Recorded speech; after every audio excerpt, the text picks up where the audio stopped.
1981 সালের 17 মে শেখ হাসিনা ভারত থেকে বাংলাদেশে ফিরে আসার প্রাক্কালে কলকাতা দমদম বিমানবন্দরে বলেন, দেশে ফিরে তার একমাত্র কাজ হবে বঙ্গবন্ধুর উত্তরসূরি তার ধর্মের ভাই কাদের সিদ্দিকী এবং তার লোকজনকে দেশে ফিরিয়ে নেওয়ার ব্যবস্থা করা।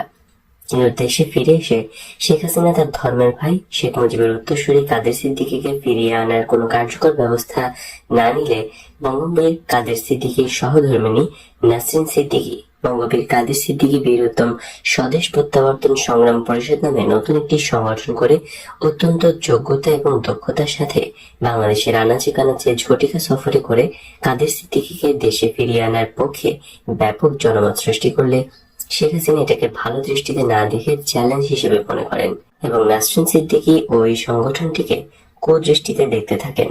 শেখ হাসিনা প্রকাশ্যে কিছু না বললেও ভেতরে ভেতরে তার সংগঠন এবং আওয়ামী লীগকে কাদের সিদ্দিকী ওই সংগঠনের সাথে সম্পর্ক না রাখার এবং বিরোধিতা করার নির্দেশ দেন। 1990 সালে তীব্র গণ আন্দোলনে সামরিক স্বৈরাচার জেনারেল হোসেন মোহাম্মদ এরশাদের পতন হলে 16 ডিসেম্বর মহান বিজয় দিবসে শেখ মুজিবের চতুর্থ পুত্রের দাবিদার শেখ হাসিনার ধর্মের ভাই বঙ্গবীর কাদের সিদ্দিকী বাংলাদেশে ফিরে আসার চূড়ান্ত সিদ্ধান্ত এবং প্রস্তুতি নেন এবং যথারীতি শেখ হাসিনার সাথে টেলিফোনে কাদের সিদ্দিকী তার স্বদেশ প্রত্যাবর্তনের বিষয়ে আলোচনা করলে শেখ হাসিনা সরাসরি কাদের সিদ্দিকীর স্বদেশ প্রত্যাবর্তনের বিরোধিতা করেন। এরপরও কাদের সিদ্দিকী স্বদেশ প্রত্যাবর্তনে দৃঢ় থাকলে শেখ হাসিনা তার দল আওয়ামী লীগকে কাদের সিদ্দিকীর স্বদেশ প্রত্যাবর্তন কর্মসূচি ভণ্ডুল করার নির্দেশ দেন।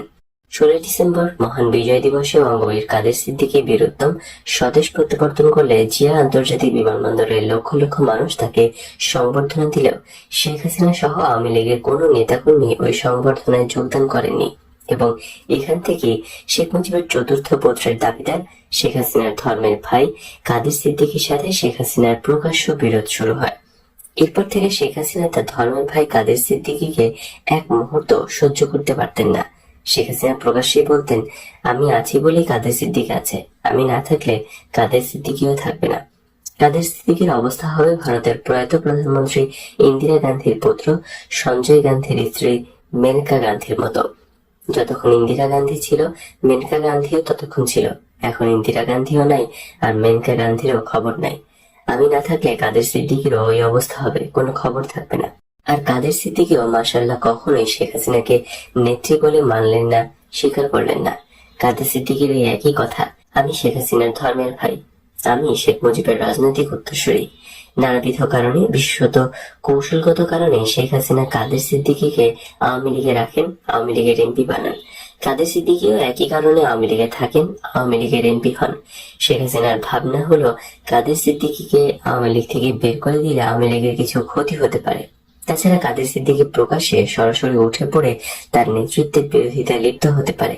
তার চেয়ে নিজের পৈতৃক দল আওয়ামী লীগে রেখে কাদের সিদ্দিকীকে পরিচয় দিতে হবে। কাদের সিদ্দিকীকে পচিয়ে দেওয়ার লক্ষ্য নিয়ে শেখ হাসিনা কাদের সিদ্দিকীকে আওয়ামী লীগে রেখেছেন। সেও আপাতত নীরবে আওয়ামী লীগে অবস্থান করে কৌশলগত অবস্থান নিয়েছেন। শেখ হাসিনা হেয় করা ও রাজনৈতিক প্রতিহিংসা চরিতার্থ করার জন্য কাদের সিদ্দিকীর বাড়িতে পুলিশ পাঠানোর পরিকল্পনা করলে মোটরসাইকেল আরোহী এর বিরোধিতা করেন। বলেন, সামান্যতম কৃতজ্ঞতা বোধ থাকলে আপনি এটা করতে পারেন না। ভুলে যাবেন না, আপনার পিতা মাতা ভাইদের মেরে যখন সিঁড়িতে লাশ ফেলে রেখেছিল তখন সারা পৃথিবীর একমাত্র কাদের সিদ্দিকী ছাড়া আর কেউ এর প্রতিবাদ করেনি। আর আজ আপনি প্রধানমন্ত্রী হয়ে তার বাড়িতে পুলিশ পাঠালে তা হবে চরম অকৃতজ্ঞতার কাজ। আপনি এত বড় অকৃতজ্ঞের কাজ করতে পারেন না। শেখ হাসিনা বললেন, ওর ভাইয়েরা সন্ত্রাসী, ওর ভাইদের ধরার জন্য ওর বাড়িতে পুলিশ যাবে। মোটরসাইকেল আরোহী বলল, কাদের সিদ্দিকীর ভাই মুরাদ সিদ্দিকী ও আজাদ সিদ্দিকী সন্ত্রাসী হোক আর যাই হোক, তারা আপনার আমলে কোনো সন্ত্রাস করেনি, কোনো অপরাধ করেনি। অত্যন্ত দুর্দিনে যখন আপনার পিতামাতা নিহত হয়েছিলেন, কাদের সিদ্দিকী লতিফ সিদ্দিকী দেশের বাইরে নির্বাসনে ছিলেন। শেখ মুজিব এবং আওয়ামী লীগের নাম নেওয়ার কোনো লোক ছিল না। তখন নিদারুণ বৈরী পরিবেশে মুরাদ সিদ্দিকী ও আজাদ সিদ্দিকী এই দুই ভাই টাঙ্গাইলের মাটিতে শেখ মুজিব এবং আওয়ামী লীগের নাম নেওয়ার জন্য যুবকদের সংগঠিত করতে এবং শেখ মুজিব ও আওয়ামী লীগের বিরোধী প্রশাসনের সাথে সংঘর্ষে লিপ্ত হতে হতে এক পর্যায়ে সন্ত্রাসীদের খাতায় নাম চলে যায় এবং বহু মামলা তাদের বিরুদ্ধে হয়। যেহেতু প্রশাসন দুর্নীতিপরায়ণ, তাই কঠোর ব্যবস্থা না নিয়ে প্রশাসন এদের সাথে ভাগাভাগিতে চলে যায়। তাছাড়া আজাদ মুরাদ এখন আর কোনো অপরাধের সঙ্গে যুক্ত নয়। এসব কোনো কিছুই আপনার অজানা নয়। আপনি সবই ভালোভাবে জানেন। আপনার শাসনামলে ওরা কোনো ধরনের বেআইনি কাজের সাথে জড়িত থাকলে গ্রেপ্তার করে জেলে পাঠিয়ে দেয়, কঠোর হুঁশিয়ারি দিয়ে তাদেরকে সতর্ক করে দেন। প্রধানমন্ত্রী বললেন, না, কাদের সিদ্দিকের বাড়িতে পুলিশ পাঠিয়ে ওদের ধরতে হবে। মোটরসাইকেল আরোহী বলল, শুধুমাত্র হেয় করার জন্য যদি কাদের সিদ্দিকের বাড়িতে পুলিশ পাঠান, তাহলে পৃথিবীতে কৃতজ্ঞতা বলে কিছু থাকবে না। শেখ হাসিনা বলল, রাষ্ট্রীয় কাজে তুমি বাধা দিতে পারো না। ক্রুদ্ধস্বরে এই কথা বলে শেখ হাসিনা বেডরুমে চলে গেলেন এবং ঠিকই কাদের সিদ্দিকের বাড়িতে পুলিশ পাঠালেন। 23শে জুন 1996 প্রধানমন্ত্রী হিসেবে শপথ নেওয়ার আগে থেকেই বঙ্গবন্ধু কন্যা শেখ হাসিনা তার দলের একজনকে নতুন রাষ্ট্রপতি করা নিয়ে বেশ বিপাকে পড়ে গেলেন। দলের যে কোনো নেতাকে তিনি রাষ্ট্রপতি হওয়ার প্রস্তাব করেন এবং সেখানে কেঁদে ফেলেন। কোনো কোনো নেতা আবার সভানেত্রী শেখ হাসিনার পা জড়িয়ে ধরে দেশের নতুন রাষ্ট্রপতি হওয়া থেকে মুক্তি চান। এই অবস্থায় মতিউর রহমান রেন্টু এবং মিসেস মতিউর রহমান রেন্টু ময়না সুপ্রিম কোর্টের সাবেক প্রধান বিচারপতি 1990 সালের তত্ত্বাবধায়ক সরকারের রাষ্ট্রপতি শাহাবুদ্দিন আহমেদকে নতুন রাষ্ট্রপতি করার জন্য শেখ হাসিনাকে এই বলে পরামর্শ দেয় যে কেউই যখন রাষ্ট্রপতি হতে ইচ্ছুক নন, তখন বিচারপতি শাহাবুদ্দিন আহমেদকেই নতুন রাষ্ট্রপতি করেন। সাধারণ মানুষের কাছে শাহাবুদ্দিন আহমেদের একটা জনপ্রিয়তা আছে, একটা গ্রহণযোগ্যতা আছে। তাকে রাষ্ট্রপতি করলে আপনার জনপ্রিয়তা আরো বৃদ্ধি পাবে। শেখ হাসিনা বলেন, না, শাহাবুদ্দিনকে রাষ্ট্রপতি করা যাবে না। কারণ আমি যখন 1991 সালে নির্বাচনের পর বলেছিলাম নির্বাচনে সূক্ষ্ম কারচুপি হয়েছে, তখন শাহাবুদ্দিন তত্ত্বাবধায়ক সরকারি রাষ্ট্রপতি হিসেবে খালেদা জিয়ার সাথে সুর মিলিয়ে বলেছিল নির্বাচন সম্পূর্ণ সুষ্ঠু এবং নিরপেক্ষ হয়েছে। এটা কোনো বিচারপতি হলো, এটাকে রাষ্ট্রপতি করব না। বঙ্গবন্ধু কন্যা শেখ হাসিনা প্রথমে জিল্লুর রহমানকে রাষ্ট্রপতি হওয়ার প্রস্তাব করলেন। জিল্লুর রহমান বলেন, নেত্রী, আমাকে দয়া করে আওয়ামী লীগের জেনারেল সেক্রেটারি বানিয়েছেন। এখন যদি দয়া করে আমাকে রাষ্ট্রীয় কোনো এক্সিকিউটিভ পদে না দেন, তাহলে দলের সেক্রেটারি হিসেবে আমার কোনো গুরুত্বই থাকবে না, কোনো মূল্যই থাকবে না। আমাকে দয়া করে রাষ্ট্রপতি না বানিয়ে আপনার কাছাকাছি একটা মন্ত্রণালয় দেন, যাতে আমি সবসময় আপনার কাছে থাকতে পারি। শেখ হাসিনা এরপর প্রেসিডিয়াম সদস্য সালাউদ্দিন ইউসুফকে রাষ্ট্রপতি হওয়ার প্রস্তাব করলে সালাউদ্দিন ইউসুফ বলেন, নেত্রী, আমার স্বাস্থ্য ভালো না। বঙ্গবন্ধু কন্যা শেখ হাসিনা বলেন, বেশ তো, রাষ্ট্রপতি হন। রাষ্ট্রপতির কোনো কাজ নেই, শুধু বসে বসে সরকারি খরচে আরামায়েশ করবেন। এই কথা শুনে সালাউদ্দিন ইউসুফ সোজা বঙ্গবন্ধু কন্যা শেখ হাসিনার পা জড়িয়ে ধরে বললেন, নেত্রী, আমার এলাকার জনগণের কিছু সুযোগ দেন। এই সুযোগে মতিউর রহমান রেন্টু এবং ময়না সাবেক রাষ্ট্রপতি ও বিচারপতি শাহাবুদ্দিন আহমেদকে নতুন রাষ্ট্রপতি করার জন্য শেখ হাসিনাকে পুনরায় চাপ দিতে থাকে।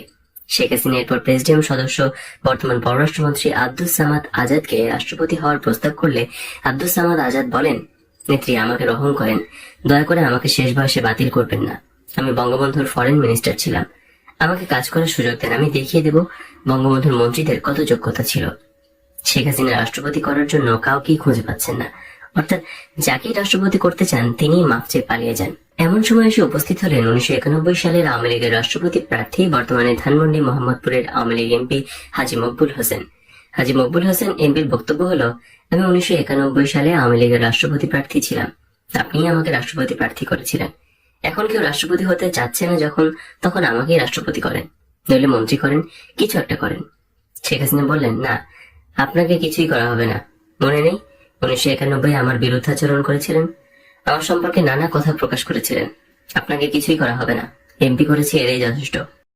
এই পরিস্থিতি 21শে জুন 1996 মতিউর রহমান রেন্টু এবং মিসেস মতিউর রহমান রেন্টু ময়না বঙ্গবন্ধু কন্যা শেখ হাসিনাকে বোঝালেন রাষ্ট্রপতিত্ব বসে বসে আরামায়েশ করা আর চাঁদ দেখা ছাড়া অন্য কোনো কাজ নেই।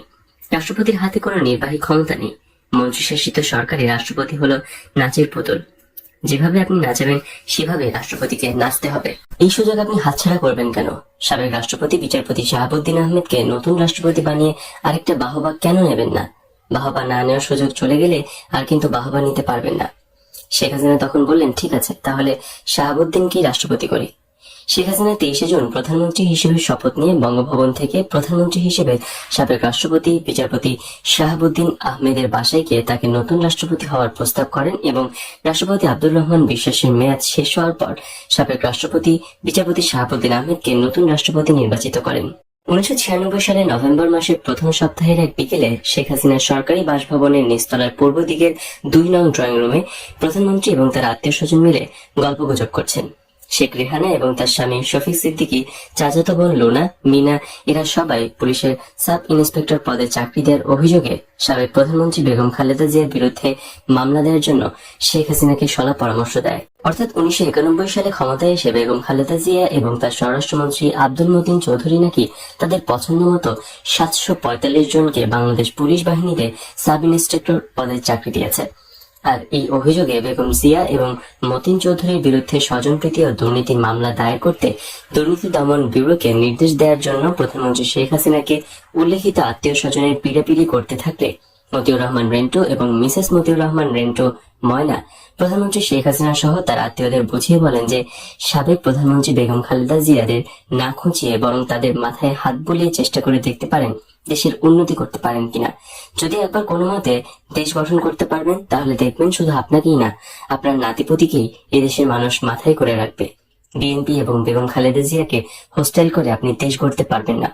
আবারও আপনাকে এবং আওয়ামী লীগকে বাদ দিয়ে কেউ দেশ গড়তে পারবে না। আপনি এবং খালেদা জিয়া এই দুই শক্তির ঐক্য ছাড়া কিছুতেই দেশের মঙ্গল করা যাবে না, দেশের উন্নয়ন করা যাবে না। বিভেদ, অনৈক্য, শত্রুতা পরিত্যাগ করে বন্ধুত্বের হাত বাড়িয়ে দেন।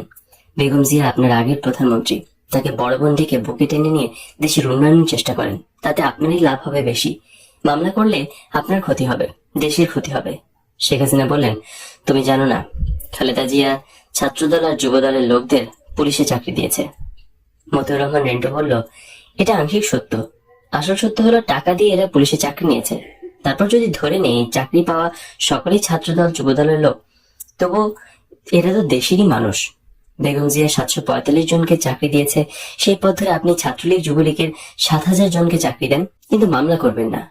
মামলায় কোনো ফল হবে না, মামলা করলে বরং আপনি ছোট হবেন। সব কাজেই তোমাদের বাধা, তোমাদের আপত্তি। এই কথা বলে প্রধানমন্ত্রী শেখ হাসিনা উপরে তার শয়নকক্ষে চলে গেলেন এবং প্রধানমন্ত্রীর ছোট বোন শেখ রেহানা, তার স্বামী শফিক সিদ্দিকী এবং তাদের চাচি ও চাচাতো বোনেরা মতিউর রহমান রেন্টু এবং ময়নাকে ভীষণ তিরস্কার করলো। পরে ঠিকই পুলিশের এই চাকরি দেয়াকে স্বজনপ্রীতি এবং দুর্নীতি আখ্যায়িত করে দুর্নীতি দমন ব্যুরো 1996 সালের 21শে ডিসেম্বর প্রাক্তন প্রধানমন্ত্রী খালেদা জিয়া এবং স্বরাষ্ট্রমন্ত্রী আব্দুল মতিন চৌধুরীর বিরুদ্ধে একটি মামলা দায়ের করে। ভারতের পশ্চিম বাংলার মুখ্যমন্ত্রী জ্যোতি বসু 1996 সালের শেষ দিকে বাংলাদেশ সফরে এলেন। মুখ্যমন্ত্রী জ্যোতি বসু বাংলাদেশের এসেই প্রধানমন্ত্রী শেখ হাসিনার সরকারি বাসভবন গণভবনে চলে এলেন। শেখ হাসিনা যে কয়েকজন ভারতীয় অভিভাবক আছেন, পশ্চিমবাংলার মুখ্যমন্ত্রী জ্যোতি বসু তাদের মধ্যে অন্যতম। শুধু অন্যতমই নয়, শেখ হাসিনা পরিবারের ভারতীয় অভিভাবকদের মধ্যে জ্যোতি বসু সবার শীর্ষে। প্রধানমন্ত্রী শেখ হাসিনা এবং শেখ রেহানা সপরিবারে যখন ভারতে ছিলেন, তখন ভারতীয় মুরব্বী বা অভিভাবকদের মধ্যে জ্যোতি বসুর সান্নিধ্য ও স্নেহ পেয়েছেন সবচেয়ে বেশি। জ্যোতি বসু পিতৃতুল্য স্নেহ, মমতা এবং সান্নিধ্য দিয়ে গড়ে তুলেছেন শেখ হাসিনা ও শেখ রেহানাকে। 1981 সালের 17 মে বাংলাদেশে ফিরে আসার পর শেখ হাসিনা যতবার ভারত গিয়েছেন, মূলত মুখ্যমন্ত্রী জ্যোতি বসুর সাথে সলা পরামর্শের জন্য গিয়েছেন। জ্যোতি বসুদের বহু সাধনার ফল আজ শেখ হাসিনা বাংলাদেশের প্রধানমন্ত্রী। ভারতের পশ্চিমবাংলা রাজ্যে সেই মুখ্যমন্ত্রী জ্যোতি বসু আজ এসেছেন বাংলাদেশের প্রধানমন্ত্রী শেখ হাসিনার বাসভবন গণভবনে। গণভবনের ঘরে ঢুকতে আগে থেকে প্রস্তুত হয়ে থাকা প্রধানমন্ত্রী শেখ হাসিনা দৌড়ে এসে জ্যোতি বসুর পায়ে পড়ে পদধূলি নিলেন। দীর্ঘদিন পর পিতা ঘরে এলে নাবালিকা কন্যা যেভাবে ছুটে এসে পিতার পায়ে ধরে, ঠিক সেইভাবে প্রধানমন্ত্রী শেখ হাসিনা জ্যোতিবাবুর পায়ে পড়লেন।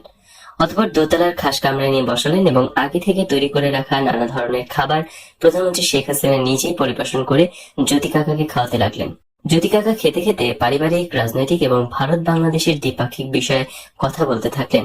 এক পর্যায়ে জ্যোতিবাবু বললেন, দেখো মা, গঙ্গার জল টল কিছু পাবে না, আমিই পাই না, আর তুমি কিভাবে পাবে? আমি প্রধানমন্ত্রী দেবদৌড়ের সাথেও আলোচনা করে দেখেছি, তুমি গঙ্গা চুক্তি করে ফেলো, তাতে তুমি জল না পেলেও তোমার বিরোধীরা গঙ্গার জল বলে রাজনৈতিক ইস্যু আর তৈরি করতে পারবে না। এই সুবিধাটা তুমি পেয়ে যাবে। 20-30 বছরের একটা চুক্তি করে দেব। তুমি আবার প্রথমেই 20-30 বছরের কথা বলতে যেও না, তুমি বলবে 5 বছর মেয়াদের জন্য গঙ্গা চুক্তি করতে যাচ্ছ। তোমরা বিরোধীরা এই 5 বছর মেয়াদ নিয়ে চিল্লাচিল্লি করতে থাকবে, পরে আমি 20-30 বছর মেয়াদের চুক্তি করে দেব। কেন্দ্রীয় প্রধানমন্ত্রী এবং জলমন্ত্রীর সাথে আমার কিন্তু এরকম কথাই হয়েছে, তুমি এভাবেই কাজ চালিয়ে যাও। আরেকটা কথা মা, পার্বত্য চট্টগ্রামের উপজাতিদের সাথে তুমি সহসা একটা চুক্তি করে ফেলবে। ওদের রেভিনিউ ওদের থাকবে, ওদের কর্মচারী ওদের থাকবে। ওখানে কখনো কিছু তুমি করতে চাইলে উপজাতীয়দের অনুমতি নিয়ে করবে। এটা আমি কেন্দ্রীয় প্রধানমন্ত্রী, স্বরাষ্ট্রমন্ত্রী, প্রতিরক্ষা মন্ত্রী এবং পার্বত্য চট্টগ্রামের উপজাতীয় নেতাদের কথা দিয়েছি। যথাশীঘ্রই সম্ভব তুমি পার্বত্য উপজাতিদের সাথে এই চুক্তি সম্পাদন করবে। এই চুক্তির নাম দেবে শান্তি চুক্তি। এতে তোমারও লাভ হবে। তুমি প্রচার করবে দীর্ঘদিনের যুদ্ধ, লড়াই আর অশান্তি দূর করে শান্তি চুক্তি করেছো। সারা দুনিয়ায় তোমার পক্ষে শান্তি শান্তি রব উঠবে। তোমার নামে বাহবা চলবে, বলা যায় না তুমি নোবেল পুরস্কারও পেয়ে যেতে পারো।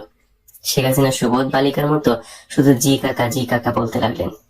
জ্যোতি কাকা বললেন, আরেকটা লাভ তোমার হবে। বলো তো কি লাভ? ওরা খুশি হবে। ওরা খুশি হলে কি হবে?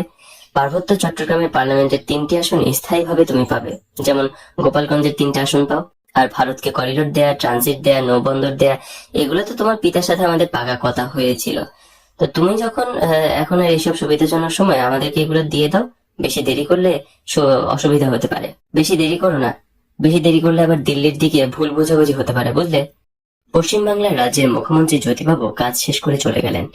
তারপর ভারতের প্রধানমন্ত্রী দেবগৌড় বাংলাদেশ সফর করে গেলেন।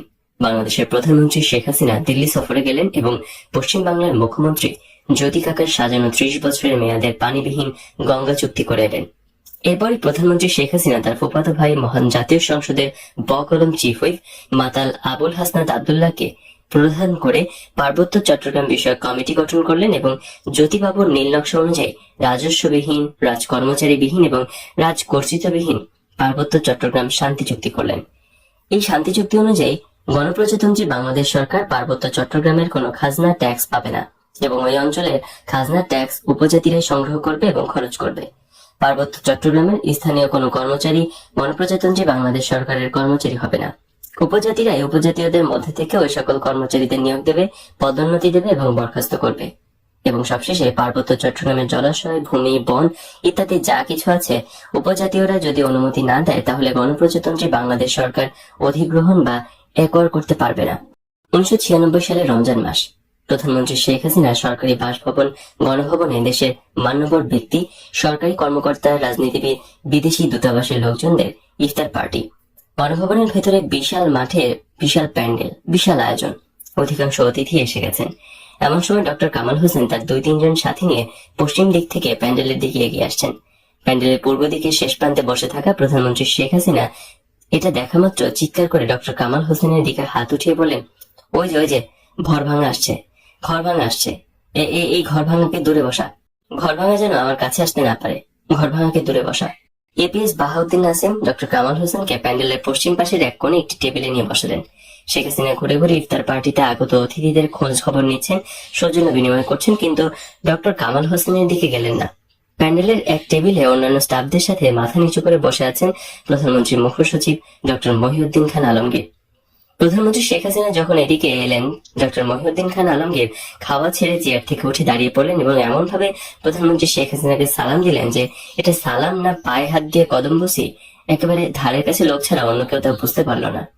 ইফতার পার্টির অনুষ্ঠান শেষে গণভবনের নিচতলার 5 নম্বর ড্রয়িং রুমে বসে প্রধানমন্ত্রী শেখ হাসিনা ইফতার পার্টিতে আসা তার কয়েকজন আত্মীয়ের সাথে আলাপ করতে বললেন।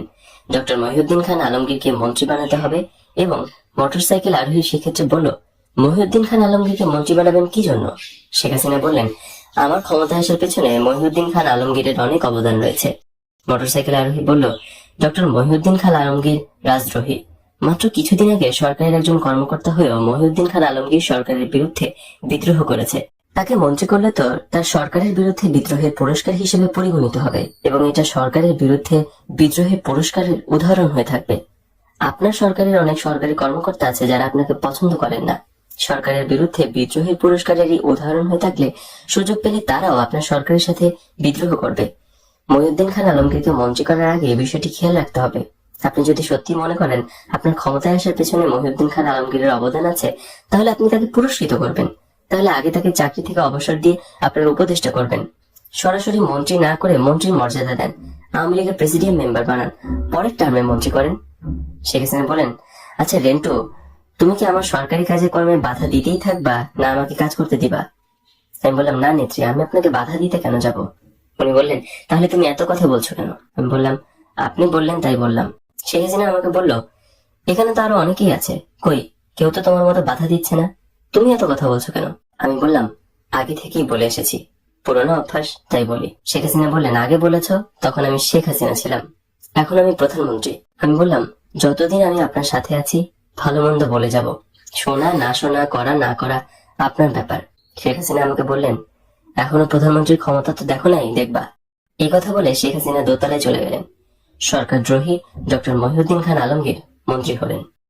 মতিউর রহমান রেন্টো এবং মিসেস মতিউর রহমান রেন্টো অবাঞ্ছিত হলো। শেখ হাসিনা মতিউর রহমান রেন্টো এবং মিসেস মতিউর রহমান রেন্টো ময়নাকে অবাঞ্ছিত ঘোষণা করে police, SB, NSI, DGFI, CID, TB সহ রাষ্ট্রের যত আইন প্রয়োগকারী সংস্থা আছে সকল সংস্থার কাছে নির্দেশ পাঠালেন। শেখ হাসিনা বললেন, এই অবাঞ্ছিতরা প্রধানমন্ত্রীর বাসভবন, প্রধানমন্ত্রীর কার্যালয় এবং প্রধানমন্ত্রী যে সকল অনুষ্ঠানে যোগদান করবেন সে সকল অনুষ্ঠানে যোগদান করতে পারবে না।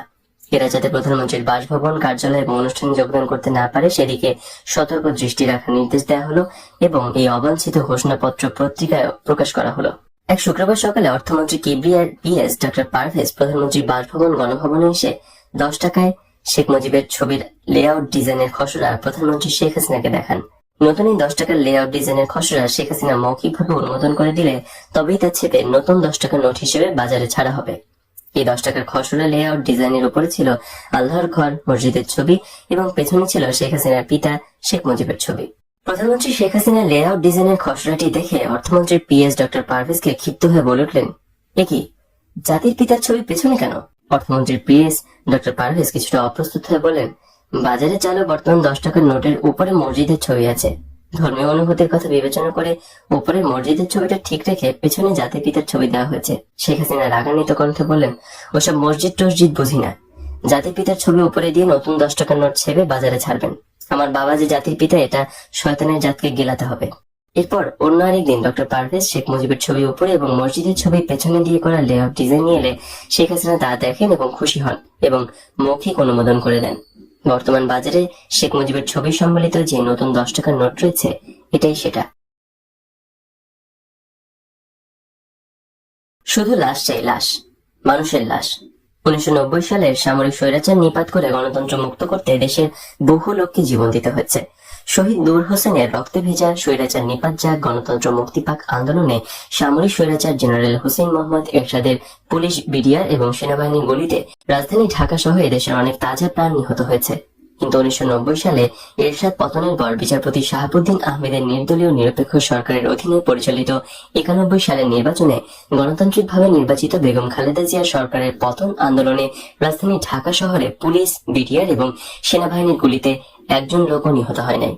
যদিও 1991 সালের পর থেকেই খালেদা জিয়া সরকার পতনের লক্ষ্যে নানান ইস্যুতে শুরু হওয়া শেখ হাসিনার আন্দোলনে ঢাকা শহরে মোট 103 জন লোক গুলিতে নিহত হয়েছে। তথাপিও এই নিহত হওয়া 103 জন লোকের মধ্যে একজন লোকও পুলিশের বা আইন প্রয়োগকারী সংস্থার গুলিতে নিহত হয়নি।